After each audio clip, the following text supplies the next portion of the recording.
Dear Scottish Labour, I feel for you greatly as you experience disappointment, confusion, and even anger at the use of a Section 35 order by the UK government to prevent a piece of legislation receiving royal assent and thus becoming law. I have to say that I am proud of Scottish Labour for the majority of you voting in favour of such a positive and progressive piece of legislation. 21 out of 22 of you agreed with the bill and the amendments at stage 3 of its creation. It was designed to bring dignity and hope to one of the most stigmatised minorities in Scotland. However, it has been perceived to have issues of reserved matters by the UK government, hence the use of a Section 35. However, the grounds for its use are a bit hazy in Alister Jacks' full statement, and at the best a reach in the dark that it is protecting women and children. This all from a party we can all agree on has brought forth such things as the rape clause and voted down giving children free school meals. Not only has your hard work been negated by the Conservative government's use of a procedure within the Scotland Act 1998, but your very own UK-wide leader, Keir Starmer, has also disagreed with this piece of legislation.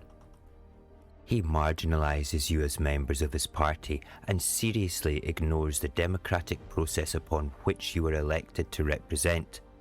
This is not funny, and I understand that right now some of you, if not all of you, must feel isolated, not knowing whether the Union is a true representation of these islands, and if your own senior leadership actually takes devolution in Scotland seriously.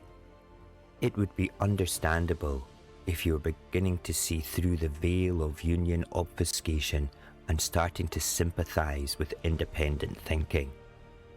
You have to consider this.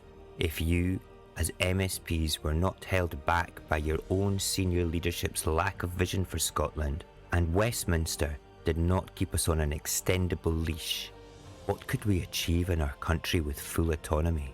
It would be more than just progressive legislation of the Gender Recognition and Reform Bill, that's for sure.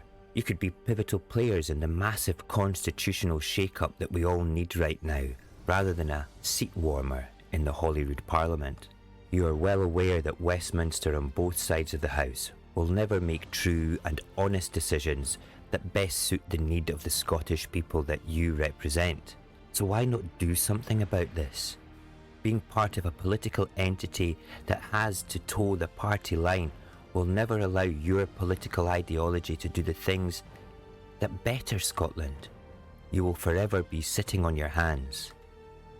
I am sure you can see this clearly if you rise above the day-job political bickering of both Westminster and Holyrood and realise that independence is not merely a political position of the Scottish Government. Independence is an ideology that transcends Holyrood to all corners of our fair land.